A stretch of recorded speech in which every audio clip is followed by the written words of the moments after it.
All right.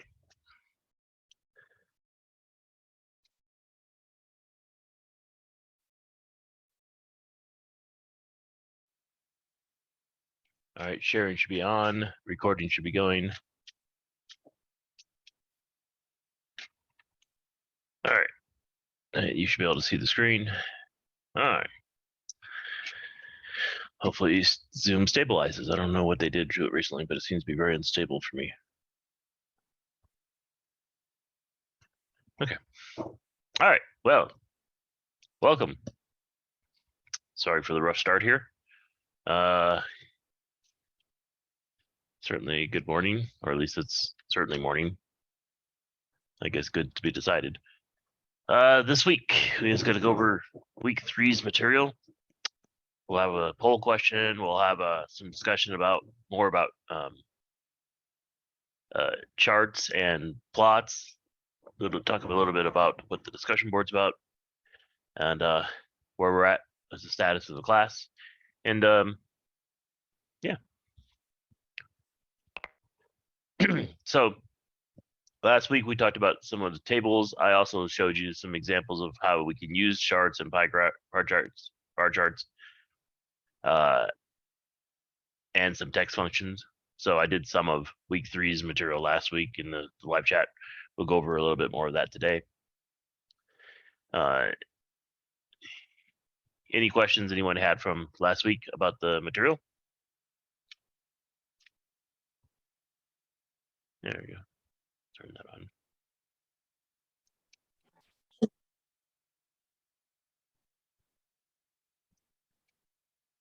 Okay. All right. Well, just so as a reminder, everybody, a week from today, you'll be on break. But starting on December 25th through January 1st, the CTU takes a Christmas holiday break session, which implies you should have no material due or work expected necessarily for that time frame. How that affects this class, because it happens to fall on a Sunday, is I will probably not grade the IntelliPath on the 1st of January, but more likely on the 2nd of January. The live chats extra credit will be also then due on the 2nd of January for this particular live chat. But in general, yeah. So you're effectively getting an extra week of no assignments due, or at least extending it out to the January 1st, because that's the end of the session. That gives you an extra week to do homework, to do everything you want to do. Now, how does that actually play out in the end? Well, you need to make sure that you have your last date of attendance at least registered shortly before the start of the session break, if you can, so that we don't accidentally trigger any kind of automated activities from the system to drop you or have negative consequences. So really, if you spend a little bit of time, a couple days before, basically Saturday, like by Saturday of this week, that should be able to be enough to make sure that the LDA doesn't trigger anything during or after that time, or shortly after that time. They're not supposed to, but programming is only so good as programmers some days. So, but yeah, like I said, so remember, session break. I hope everybody enjoys their time. They spend some time with their families. They spend some time getting refocused in life, setting perspectives, ensuring you're ready to come out strong for 2023. Now, additionally, I got to thinking about it this morning, that would you rather have the next live chat as currently scheduled for the morning of January 2nd, which kind of feels a little rushed, but it can certainly work that time. That's as scheduled today. I actually get January 2nd and December 23rd off as holiday with my normal daytime job. So I could push it back to later that day if this people attending the live session so desires to have it later than the day on the 2nd, or we can push it to the December 23rd with a much later start date in that morning, if that would be more apropos for the people who want to worry about the week 4 material. That way you have the week 4 material to go forward. You would be able to, if you wanted to spend the time, and you're certainly not required to, but if you wish to spend some of that time during the Christmas break to actually do homework, it would give you the option of having what material you needed to be able to work ahead, since you'll get effectively an extra week in the overall session, though no work is actually supposed to be due during that week. So I was just kind of curious if I get a show of something in the chat on, would you prefer which option? One, retaining the date of January 2nd, or moving it to December 23rd. If everybody could add something to the chat, that'd be great. And if you want to talk about it, you feel free to also unmute just to say something if you want. Looks like we have one vote for keeping it the same.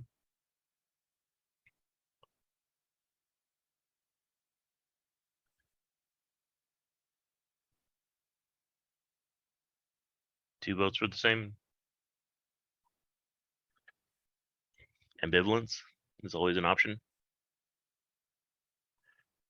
Or yeah. All right. Well, I guess we'll keep it the same. Looks like everybody would prefer to keep it so that it's planned for.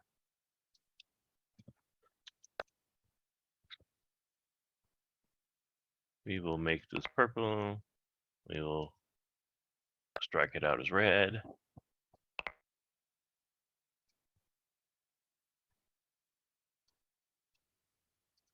Make that purple. Okay. All right. So we'll go with it as planned.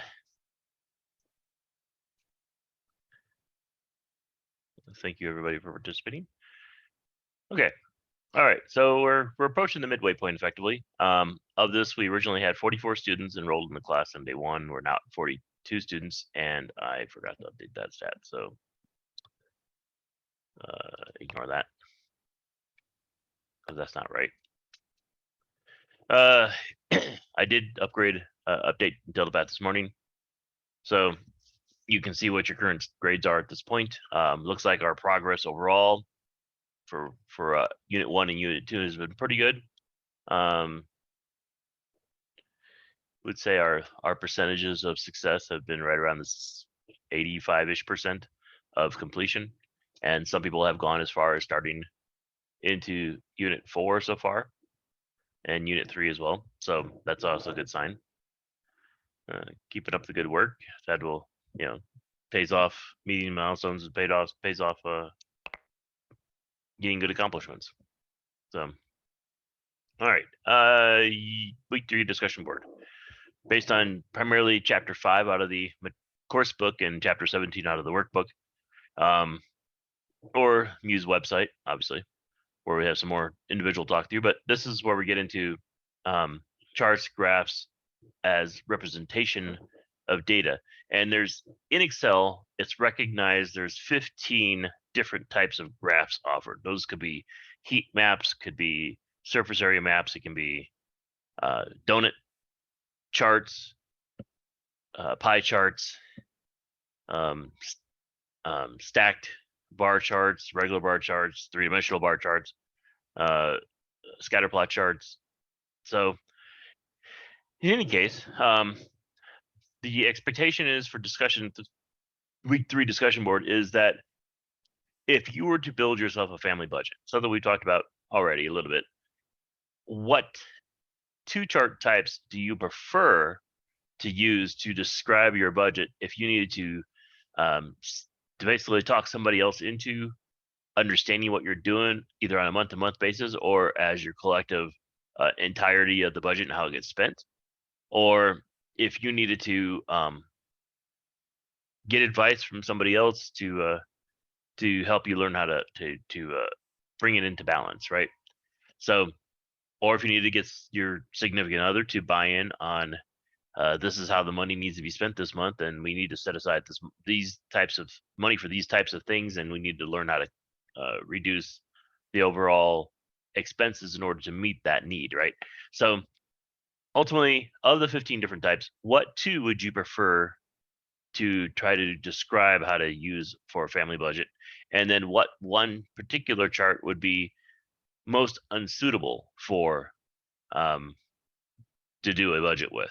Or which one gives you like it'd be useless if somebody read it to understand what a budget would actually look like, right? So um, with that in mind,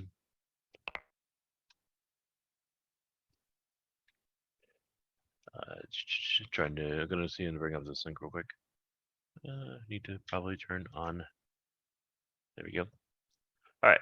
So as an example, here's uh, a type of bar chart that goes uh, with the expense categories on going along the y-axis and the costs going along the x-axis for the overall budget. It's not the most useful chart because it gives you what the overall budget expenses is as a line item and then breaks out the individual line items so you see how much they are. But collectively, it doesn't do a good job telling you to what significance any one category is, but it does tell you their relative size compared to each other. So that's an example of a type of bar chart that can be used for describing family budgets, but it has its downsides because, like I said, it's hard to say um, individually what they are collectively together. So,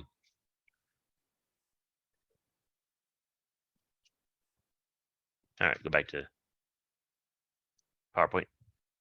Any questions about any of that?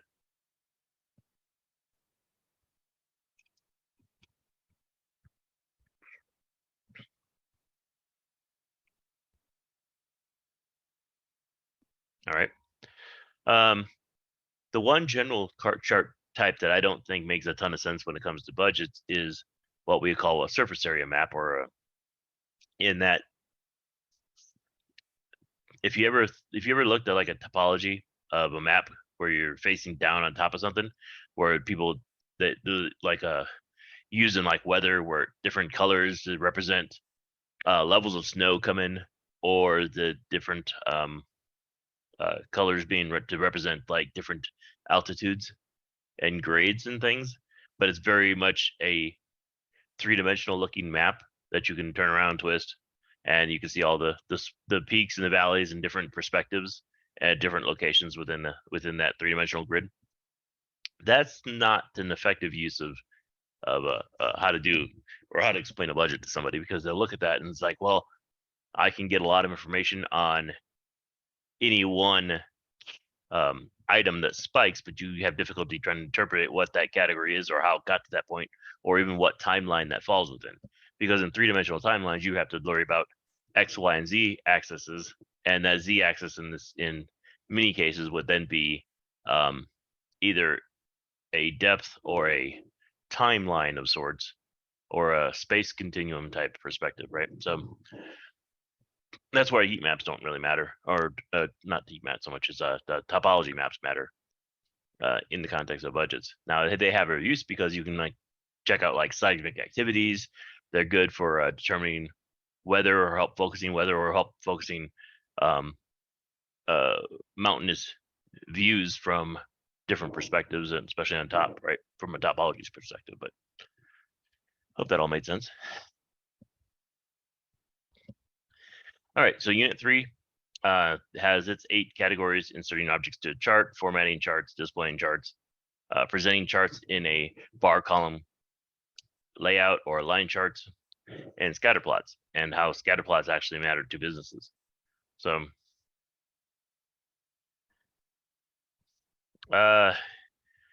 for a better understanding of a pie chart, I put this together at one point, which actually led to me adding more material to the previous week's material last time. But in general, pie charts are really good for describing things because they worry about explaining stuff as a percentage of the whole, right? So if you took the uh, how all taxes were collected by all the state governments collectively in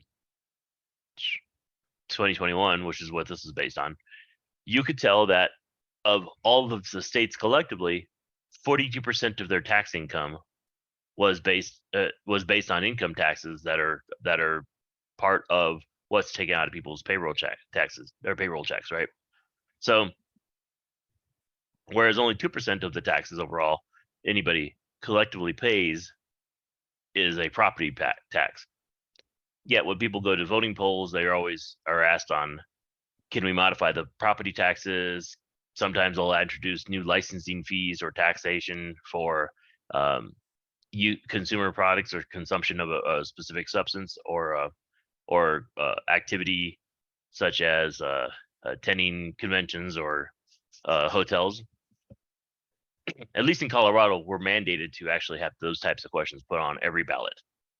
And the legislature is not allowed to vote increases of taxes without an approval by the overall populace in the ballots. So we get those kinds of questions every 2 years on pretty much what to do with the taxation levels of various things or items or fees or categories of pieces, right? And the income taxes rarely ever come down in the state of Colorado. But in other cases where other states don't know anyone specifically, but just will say we'll pick on California because they're one of the largest states and they have one of the highest income tax rates of any individual state. Many of them also have municipal taxes as well, and they would have a higher percentage of income tax that could take more money out of someone's paycheck.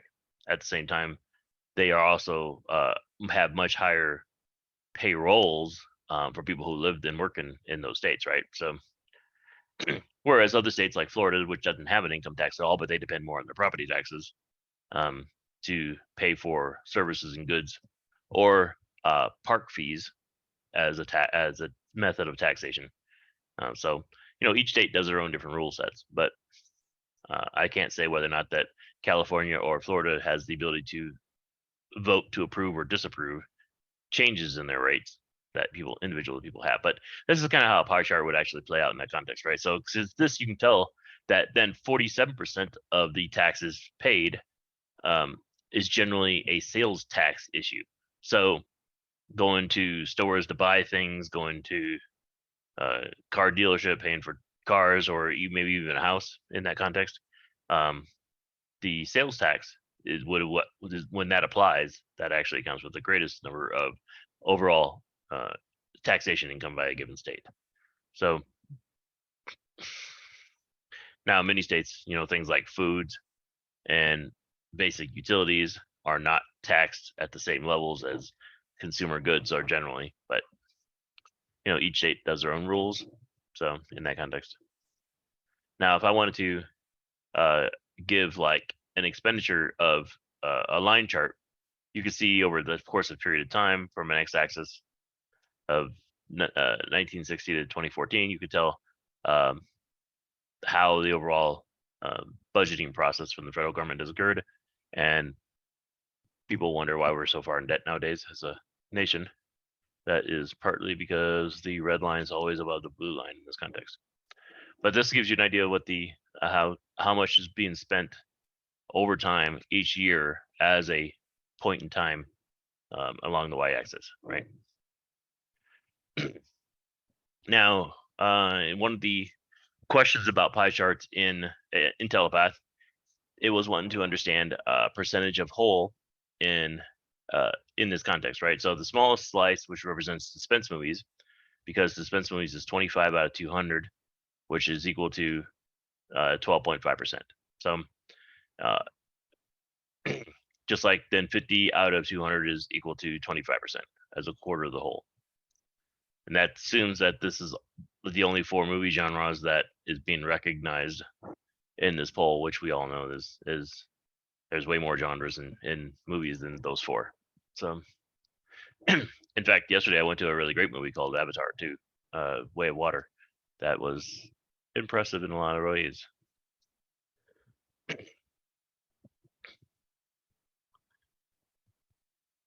Some of the elements of a chart includes axis titles, chart titles, dated labels, grid lines, legends, trend lines. The grid lines goes back to on like a line chart. You see the up and downs. That would be if you had all of the ups for each year also gridded out, it would look like a big grid chart.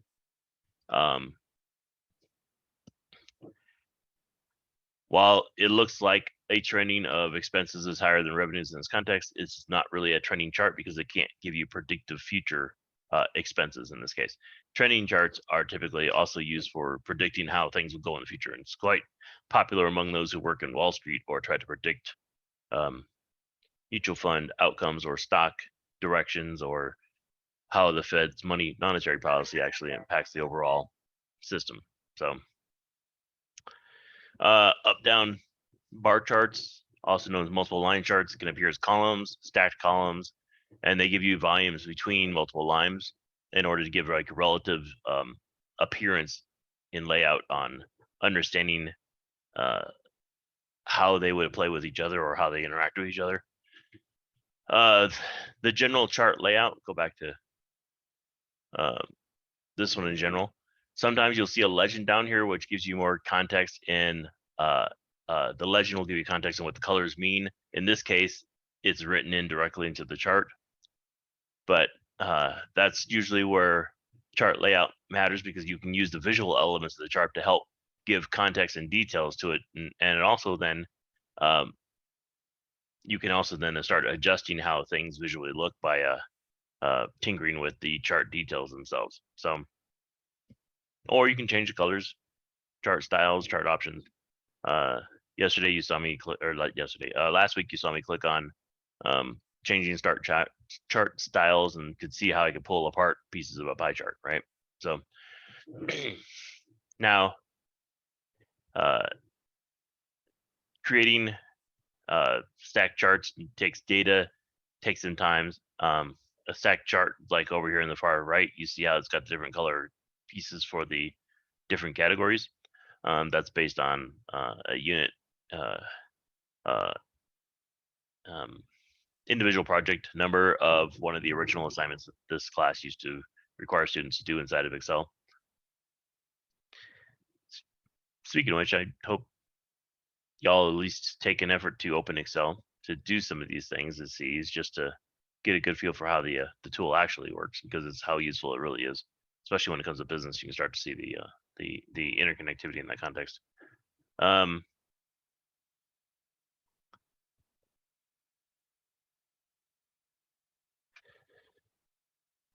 Now, if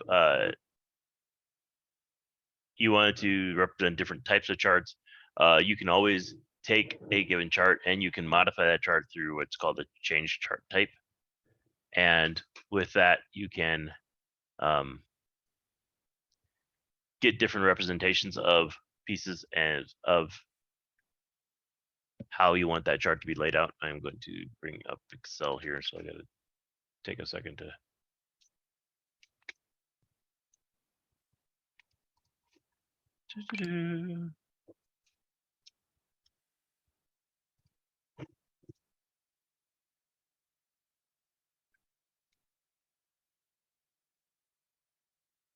All right, presumably you see Excel.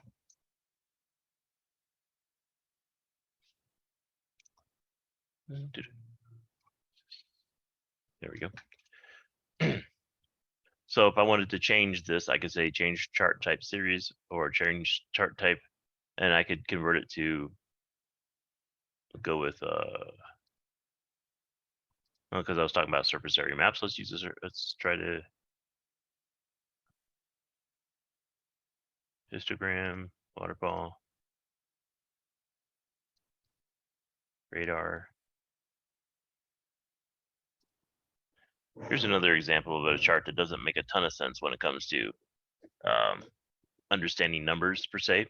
It when applied to a sales perspective. you can see from, in the case of a radar, the center of the center diamond is basically where you are, conceptually, which direction you're pointing in, northeast, west, and south. And the points are hits on that radar of a direction of a ping, basically. And how far away from it is usually the greater the value of what's being used. Is farther away than it would be. To try to explain, to explain it to others, right? So if I were to say make these instead of dollar values, but just make them general numbers, while it doesn't really change anything, you can get the point that the 500,000 is the north because it's the farthest one away from the center of the radar. And if it was reduced greatly, you could have a strange set of pings like this in this context, right? So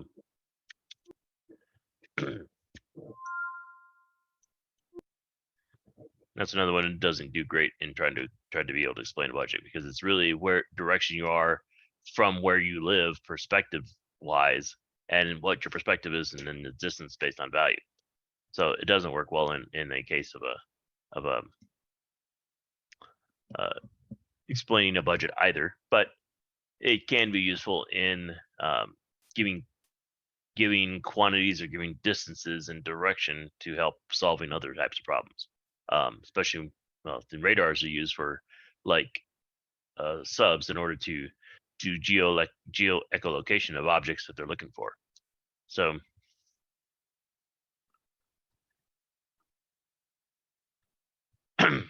other things that are represented inside of charts is the column, the line.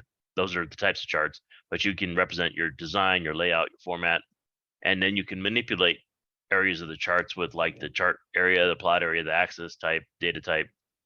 So if we go to, say, another type of line chart, and if I wanted to say, let's turn on a couple of different things.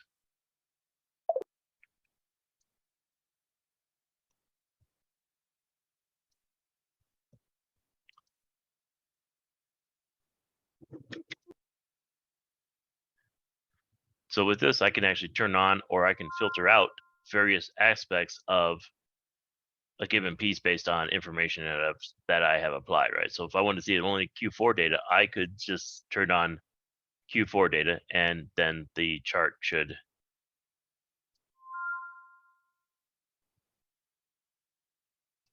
That was weird.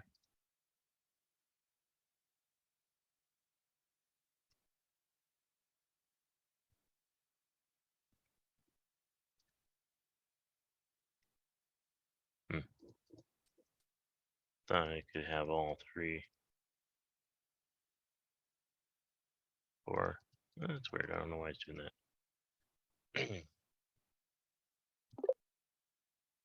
Now, if I wanted to say add in, let's just try to do this here.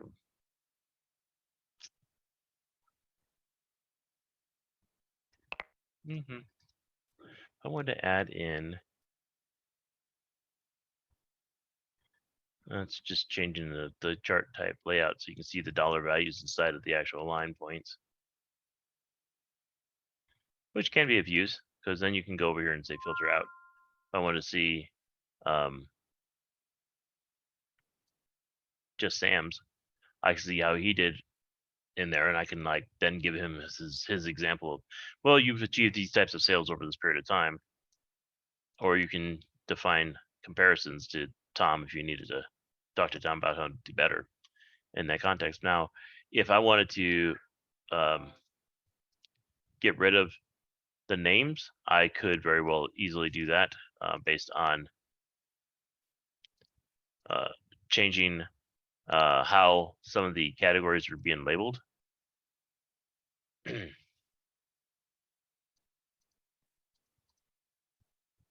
As you can see, the legend down here modified in the process. Now, if I wanted to modify the individual piece of data, I think there's what do I get for not making this particular picture?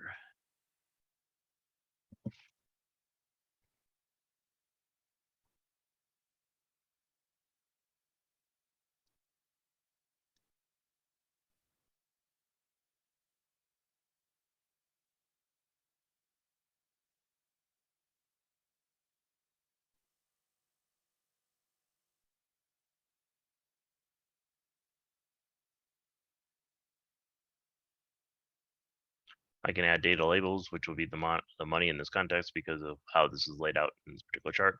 If I wanted to change the title of the chart, I could click up here, say new title. I could then drag it around to where I want it to be if I needed to have it live over here. I could change perspective by resizing it.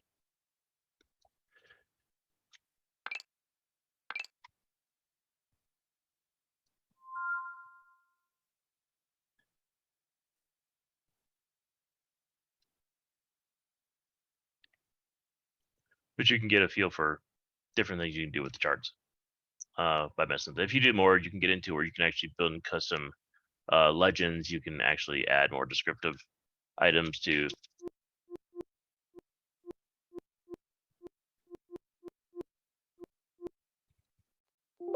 there. Don't want to mess with my default set here.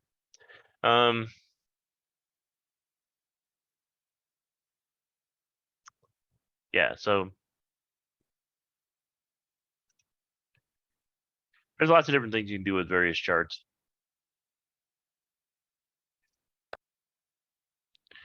And there's 2 Muse sites here that'll help you with understanding what's in chapter 5 as well.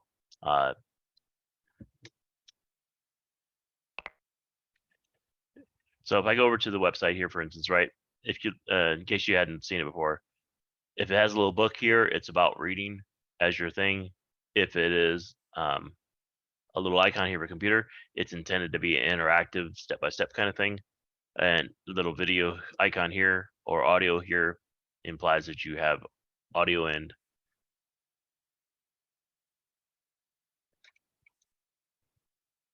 yeah, you can certainly come and watch it whenever you want.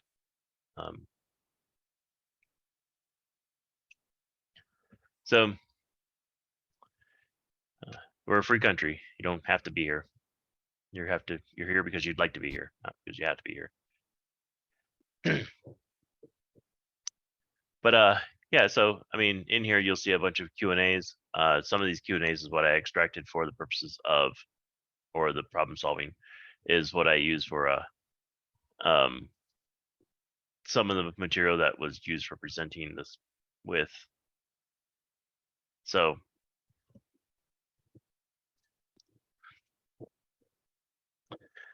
other aspects of that you can get into, right? So in up here, the ribbon, when you get into chart design, you can decide your own color palettes. You can change different aspects of the chart. If I wanted to make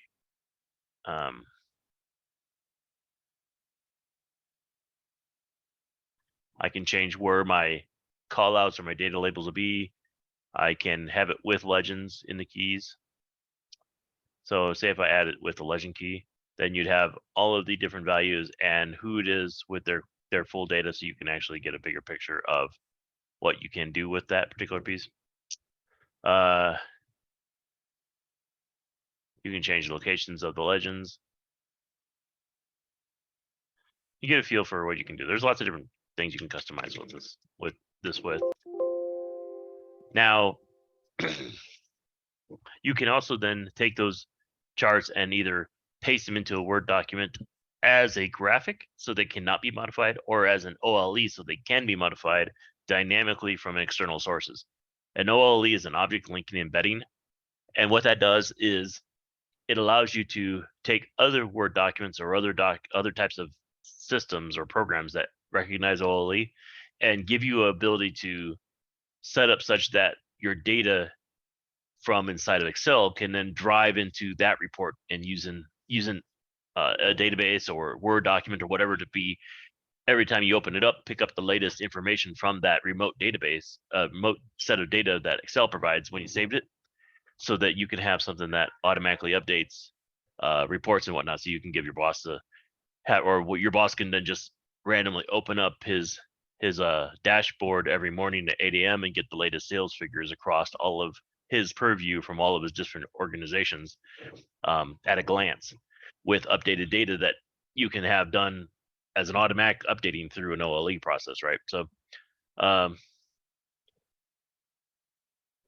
I broke this some time ago and I forgot I got around to fixing it yet, but it used to be this was an OLE picture of when I had this basement that you now see behind me built out. I designed the floor layout that I wanted it, and as a picture, this is what it looks like as a straight picture, right? So I have, um, and I had to get it worked through not just a general contractor, but also the city ordinance for compliance with building inspection codes. But I had this originally set up as an OLE in this thing so that I could make changes in Visio and you would see those changes then dynamically update in here. But I broke the links a long time ago. However, in here, I have, in this PowerPoint package, I have an embedded Excel table that I can actually go in there and make all kinds of little modifications to as an embedded Excel. And when I save it, it will update those numbers accordingly inside of here. So if I wanted to, I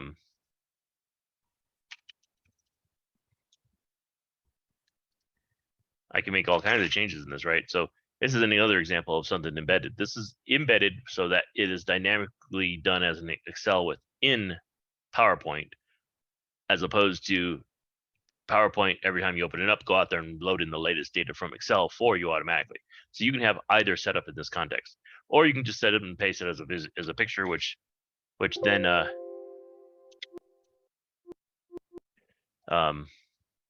as a picture, which then becomes completely dynamic and uneditable later, but you can have a static in time that always never changes. So all those are options that OLE provides. It's a great way to make Excel become more like a database or more like a functional integrated tool. Linked data is a dynamic connection between the source and destination. So that way you can, as long as you don't change the paths of those files like I did previously on the OLE picture, you can have it so that, yeah, it will update itself every time you open the next version of that file. OLE can work with any tool, or any OLE type capabilities can work with anything that recognizes the OLE interface. Most of those applications are typically Windows or Office products based, but there's a few other ones like Access can then use Excel. Oracle database has the ability to recognize OLEs, so you can use it for a number of different products as long as it recognizes OLE. So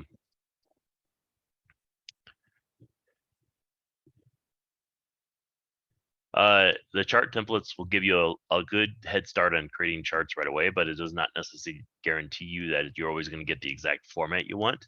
So sometimes that's why I showed you how you could manipulate how the axes look or the legend looks, so you can get it to display in a manner you think you want it, and then you can set that up so to just get your data updated all the time and reflect those changes. Excel is a great problem-solving tool, especially for engineers and for business logic or business operators, in that you can get it to give you lots of data. You can organize the data in such a way so you can search through it or rapidly filter through it in the way you want in order to come up with an ability to analyze it, build pull downs, build options, and ultimately rapidly define how to what a possible answer is in order to get from point A to point B, or to best make the best case decisions for your organization, right? So now what happens if you have bad data or incorrect data? Well, if you're using bad data, garbage in, garbage out, there's nothing you can really do to stop that. So, but it helps you by filtering through the data and digging through it, which is also why you don't want to leave any blank cells or inside of a grid of data, right? You want to know what every cell has something in it, And so you can figure out what's wrong with any given cell and eventually get that corrected. So you have all good quality data. But in order to ensure you have good quality data, you need to make sure you have no missing data to start with, because missing data implies either garbage or unknowns that you don't need to take into consideration for trying to figure out your answer. So always put in something so you know that you have a complete set of data, or as opposed to a bad import of data.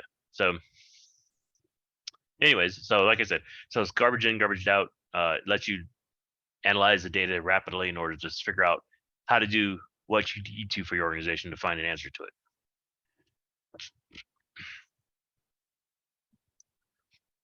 Hope there's any questions so far with any of that.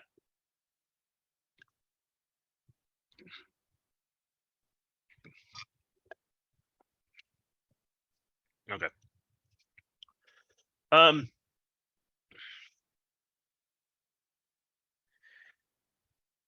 It also helps you with data validation, where you can then turn on the ability to say these types of fields have this type of range, or these types of pieces of your data. So if I wanted to say, if I did, so I went over here to back to the sales in Excel, and with the sales numbers, if I did a data validation and says, all right, well, instead of any value being allowed, I will only accept whole values between 1,000, between 1,000 and 4,000, right? Now, if I were to put like a bad piece of data that's outside that range of 22 here, it'll come back saying it's restricted because it's not a valid number. So, but if I put 2,200, it comes back a valid number. If I put 5,000, come back as an invalid number, right? So you can make sure you can determine correct sets of data in this context. And if you needed to,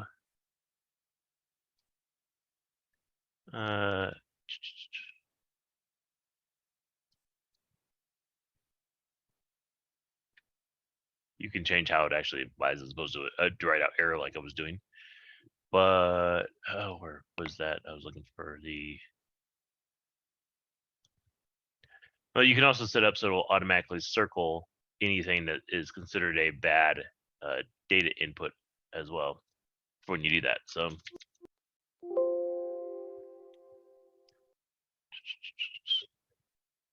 and you can have it do red circles around it, or you can have it highlighted with different colors if they're outside of the ranges. That way you can force valid entries into this. Now, if you wanted to get fancy about it and you wanted to prevent others from, say, modifying your data arbitrarily, you can actually go to what they call the file area, go to info, and you can protect the workbook either by encrypting it so the whole document gets encrypted, or you can force it so it's always read only when you open it. So you have to agree to set it to a write mode if you need to change files, or you can protect the current sheet so that with that you can turn off the ability for people to do certain functions unless they entered in a password that lets them modify those data. So say I made this password protected and turned on everything within this one sheet, so it requires a password to do it. If I wanted to modify something that says protected sheet, you had to request it by entering the password. That way I can prevent people from making changes of things, and you can give copies of your spreadsheet to others, so such that they wouldn't be able to modify it in that context, right? So at this point, I'm going to have to go to here. You go to back to the file menu, info, unprotect, enter the password you put in, right? Go back to here. Now you can make modifications to that number, right? So that you just unprotected that one sheet so that you can make modifications to it. But with the sheet level protections, you need to turn it on and off as need be. If you do it with a workbook level structure of say password or encrypted with password, that happens when you first open it each time. So Or you can, like, quite literally, if you had a digital rights management, you can set it up so that you have a level of restricted access or adding signatures to things, so you can require that of whoever's reading it in order to do whatever functions you want. And you can specify what they're allowed to do or not allowed to do to make modifications to your data. So this is some of the more advanced pieces of what you can do with Excel in order to protect inputs and force valid inputs of the information. Yeah, it showed the data validation is a problem solving tool. There's also something called Excel Solver, which is an add-on you can go download from Microsoft. It also gives you the ability to, if you want to do other things, like say you needed to write Visual Basic code and to do some advanced functions, you could go Alt F11 and, or not Alt, Alt F11. Is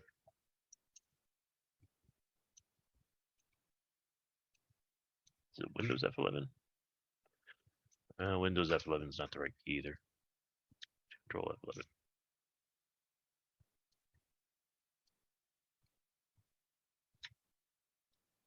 Oh, that helps. I was actually oh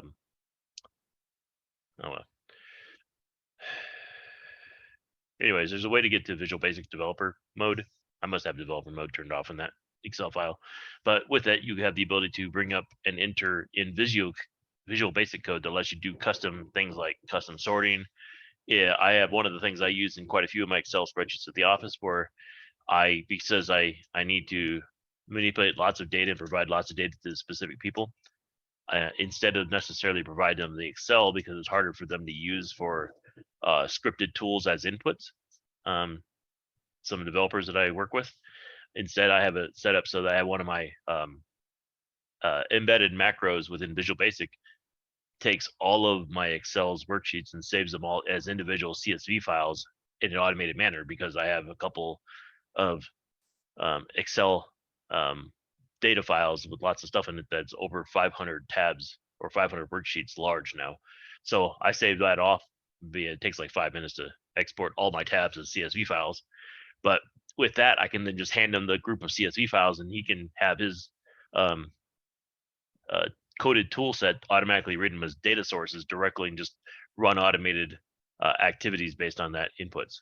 So I'm effectively, in that case, using Excel as the database, driving truth data into something that then takes that data to make decisions in a scripted manner to build out entire infrastructures with. So effectively, if you know what an IP address is, an internet protocol address, an IP address, I have a couple of spreadsheets that builds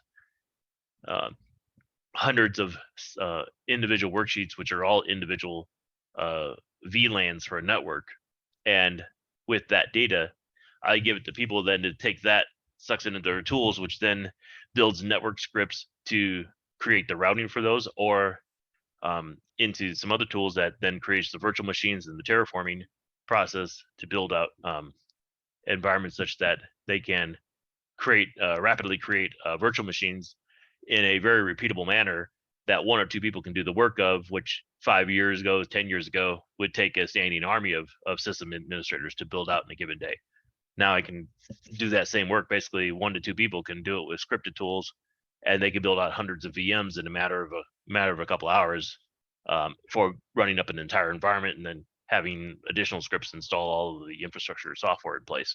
So, and eventually we're going to get to the point where I will have data to tell them through CSV files exported from Excel of these are all the individual software products go on each of those given virtual machines, so they can quite literally have one person effectively build out thousands of machines in a given day in a given environment when they want to, right? So that's kind of what I've been working towards in my real job, is making that all possible from an automated infrastructure deployment standpoint. So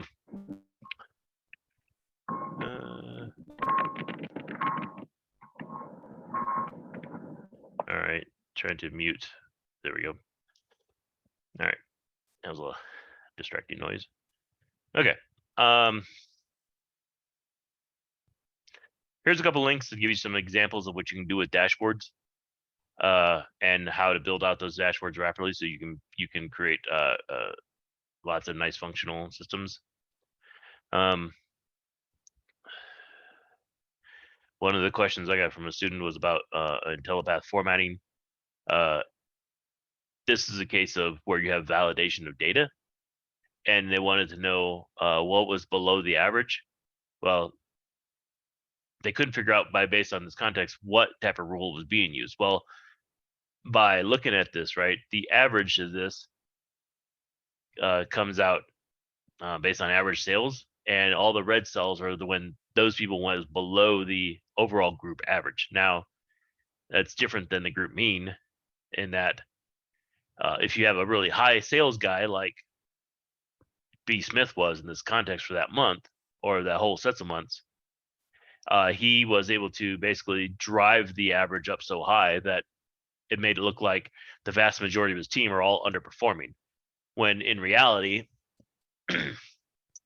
that's not really the case. So that just means he had an extraordinary month in the first week and made everyone else look bad. But in reality, the mean of this is that everyone was doing pretty solid because they're all in the 5 to 6,000 plus range. So you had a pretty solid sales that month across the board, and one person who just hit a home run here early on. So helps you figure out that is. But that's what the question is what was conditional rule of this? In this case, it was the red cells are below average with a red border. So in case you see that question, that gives you some context. If you needed to change cells or change the specific formatting of specific cells, is home font section, home tab on the ribbon, font section color for a given cell. So it's home font color, right? That's how you get there. If you wanted to change the theme of a cell, then it would be page layout, and you could have options for themes, right? But they're not the same thing. Formatting a chart is done based on home and font in this context, whereas if you want to change themes, it is a different type of usage for pivot tables and data tables, but you can get into that with a link here how to do this. So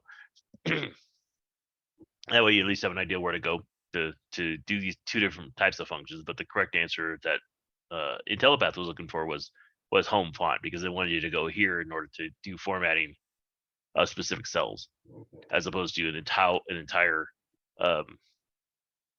pivot table or graph would actually look. Now, this is I talked to you a little bit last week about what correlated and uncorrelated scatter plots are. One of the questions in Excel was select a scatter plot that had no correlation, which is basically means a whole lot of dots all over the board without any kind of trending. All these other ones here look like trending down, trending generally down, but in a waterfall type mode, or generally trending up. Correlated scatter plots have to do with when two variables exist, but one is dependent upon the other for its value. Typically coming out of a causation relationship or a value relationship, or like a quadratic mathematical function type relationship. Those are correlated, whereas uncorrelated is just independent readings of data that can get you random numbers on any given day. So a little chart here I pulled out of a CS, or not CS, out of RES 814, I think, that explained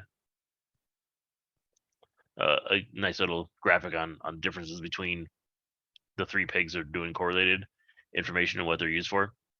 So ordinal scales and ranked choice. So all right, anyways, so any questions on anything I went through so far? I would highly suggest you at least go back and listen to one or two of the videos that are linked in this particular slide deck as well.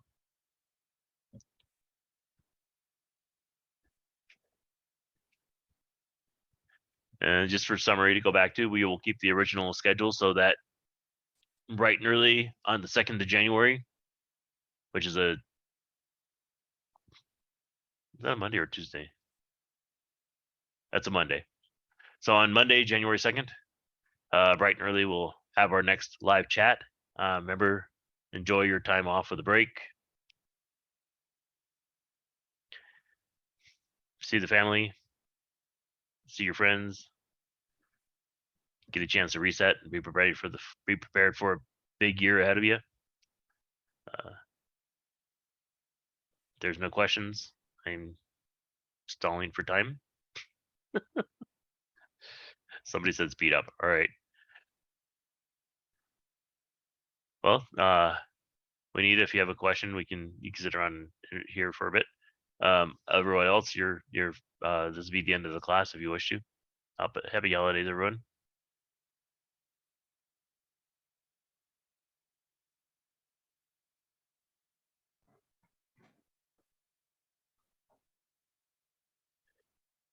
Was there something specific you had a question on?